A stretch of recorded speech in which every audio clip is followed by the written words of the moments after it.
Hello दोस्तों, नमस्कार। आज हम लोग वीडियो शुरू करने से पहले आपको कुछ दिखाना चाहते हैं। और ये सबसे पहले जो आप देख रहे हैं पीले कलर की, ये बॉल है और इससे सभी के घरों में होगी और इससे हम लोग खेलते हैं। ये चारों तरफ से गोल होती है। और इसके बाद देखो, ये स्लेट है, दफ्ती है, जिससे हम लोग लिखते हैं।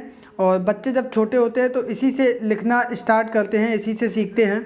और ये देखेंगे आप, बिल्कुल प्लेन है, ठीक है, चारों तरफ से प्लेन है।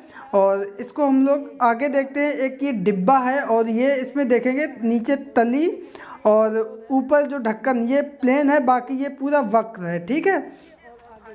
और अब हम लोग इसके बाद जो है देखते हैं, ये जो है ईंट रखी हुई है। और ईंट में आप देखेंगे एक ये तल है, दूसरा ये ऊपर की तरफ तल है, तीसरा ये है, चौथा ये है, पांचवा ये है और इधर छठवां है। कुल 6 तल हैं और सभी तल जो है समतल हैं।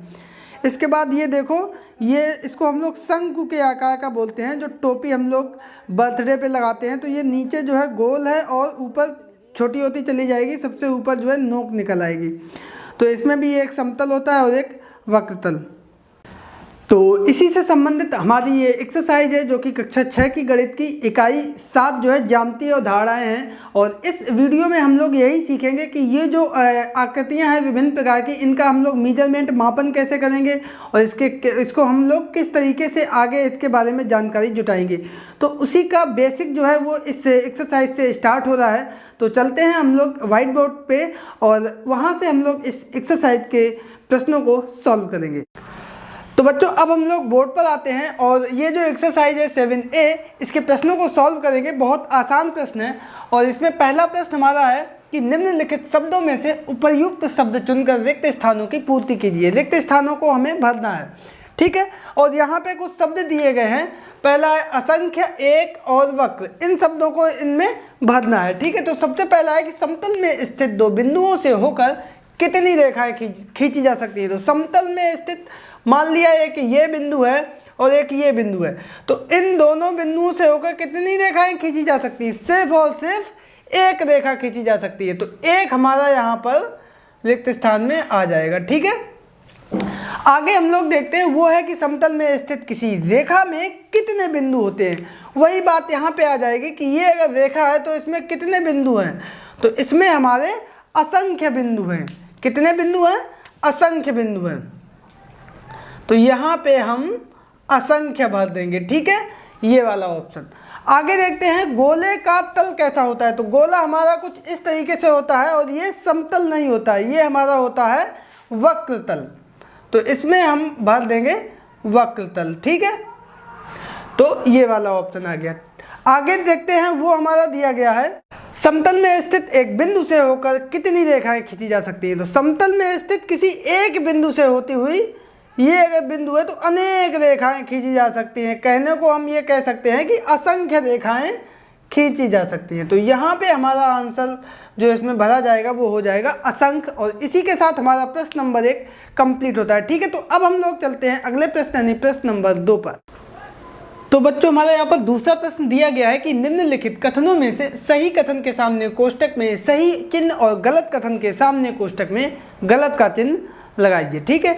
तो यहाँ पर सबसे पहला है कि कागज का तल समतल होता है। तो कागज हमारा कैसा होता है? प्लेन होता है, समतल होता है। तो ये हमारा सही है। आगे कह रहा है कि 3 असंरेखीय बिंदुओं से असंख्य समतल खींचे जा सकते हैं। तो देखो, एक बिंदु ये है, एक बिंदु ये है, एक बिंदु ये है, तो इससे असंख्य समतल नहीं हो सकते हैं। जैसे बोर्ड है तो ये 3 इसी समतल पर आएंगे तीनों बिंदु। दूसरा समतल तिरछा नहीं होगा, तिरछा अगर होगा तो 2 में से 3 में से एक बिंदु हट जाएगा, ठीक है। तो 3 असंरेखीय बिंदुओं से एक ही समतल खींचा जा सकता है और इसमें कह रहा है असंख्य। तो ये हमारा हो जाएगा गलत, ठीक है। आगे हमसे कह रहा है कि समतल में स्थित 2 रेखाएं सदैव समांतर होती हैं। ये भी गलत है। जैसे ये समतल है पूरा, तो एक रेखा ये खींच दी, एक रेखा ये खींच दी। अब ये दोनों समांतर हैं क्या? नहीं समांतर है। तो इस प्रकार से ये भी हमारा असत्य हो गया, क्योंकि समतल में 2 रेखाएं किसी भी तरीके से खींची जा सकती। आगे है हमारा, कमरे की दीवार का तल समतल है। तो ये बिल्कुल सही है। कमरे की ये दीवार है और इसका तल हमारा समतल ही है। तो पहला सही है, दूसरा गलत, तीसरा गलत और चौथा सही है। तो इस प्रकार से हमारा प्रश्न नंबर 2 कंप्लीट होता है। और अब हम लोग चलते हैं प्रश्न नंबर 3 पर। तो बच्चों यहाँ पर हमारा तीसरा प्रश्न है कि स्तंभ ए एवं स्तंभ बी के सही जोड़ों का मिलान करना है। ठीक है, तो पहला स्तंभ में कुछ वस्तुएं दी गई हैं और स्तंभ बी में लिखा है कि समतल है, समतल और वक्र, और तीसरा है वक्रतल। तो इनको हमें छांटना है इसमें। तो सबसे पहला है कि ग्लोब। ग्लोब कैसा होता है? पूरा गोल होता है, यानी पूरा वक्रतल होता है। तो ये हमारा आएगा आर में। ठीक है, इसके बाद स्टील की अलमारी, ये समतल होती है, प्लेन आगे पीछे सब प्लेन लगे होते हैं, तो ये हमारा आएगा समतल में। खीरा कैसा होता है? खीरा पूरा टेढ़ा मेढ़ा होता है, वक्रतल होता है, तो ये भी हमारा आर में आ गया। लोहे का पाइप, देखो जो लोहे का पाइप अंदर से खोखला होता है तो वो उसमें केवल वक्रतल होता है, तो ये हमारा वक्रतल में आ जाएगा। ठीक है,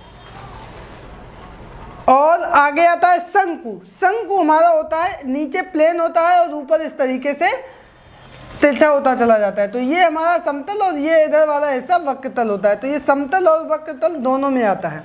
श्याम पट का तल, ये हम लोग इस समय लिख रहे हैं, ये श्याम पट पे ही लिख रहे हैं, तो ये हमारा तल कैसा होगा? समतल होगा। इसके बाद ठोस बेलन। ठोस बेलन में क्या होता है? समतल और वक्रतल दोनों होते हैं। ठोस होता है ना, तो ऊपर नीचे जैसे डिब्बा है तो वो ऊपर ढक्कन और नीचे तली, ये दोनों समतल होते हैं, तो ये समतल और वक्रतल में आ गया। कांच की गोली। कांच की गोली कैसी होती है? ये चारों तरफ से गोल होती है, तो ये हमारा वक्रतल हो जाएगा। तो इस तरीके से अगर हम देखेंगे तो समतल में दो आए हैं, एक तो दूसरा नंबर है और श्यामपट छठवां नंबर है। समतल और वक्रतल में हमारे नंबर आए हैं, ये एक पांचवा और सातवां। अब वक्रतल में क्या क्या आए हैं? एक, एक के बाद तीन, तीन के बाद चार और चार के बाद आठ, तो ये हमारे वक्रतल थे। और इसी के साथ हमारा प्रश्न नंबर 3 भी कंप्लीट होता है। और अब हम लोग चलते हैं प्रश्न नंबर 4 पर। इसको आप लोग एक बार फिर से देख लें, कहीं पे कोई समस्या हो तो कमेंट करके हमसे पूछ सकते हैं।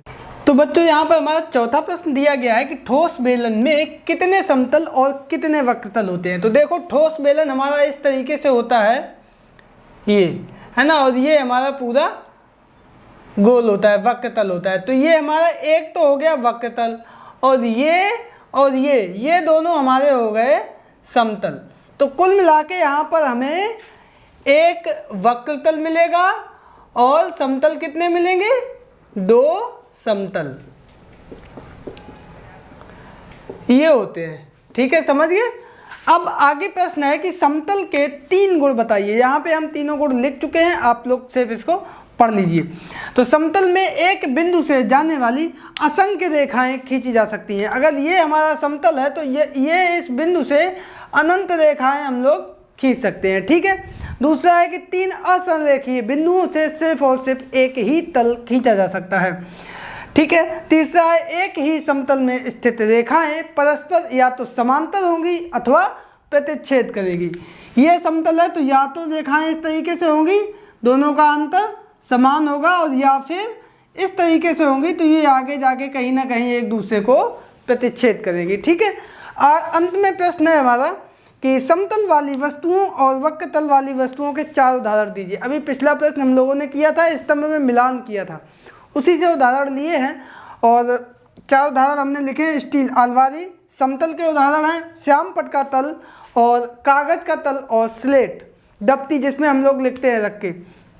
वक्रतल के उदाहरण कांच की गोली हो गई हमारा, और लोहे का पाइप हो गया जो गोल होता है, खीरा हो गया, और अंत में ग्लोब जिसमें हम लोग पूरी दुनिया का नक्शा देखते हैं। ठीक है। तो बाकी और भी आप लोग अपने मन से सोच के 2-2 उदाहरण समतल और वक्रतल के दीजिएगा और आंसर अपने नाम के साथ कमेंट बॉक्स में कमेंट करके भेज देना।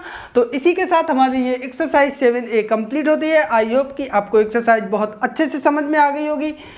वीडियो पसंद आया हो, एक्सरसाइज अच्छे से समझ में आई हो तो दोस्तों के बीच में शेयर अवश्य करें। मिलते हैं कल फिर एक नए वीडियो और एक नई एक्सरसाइज के साथ, तब तक के लिए नमस्कार।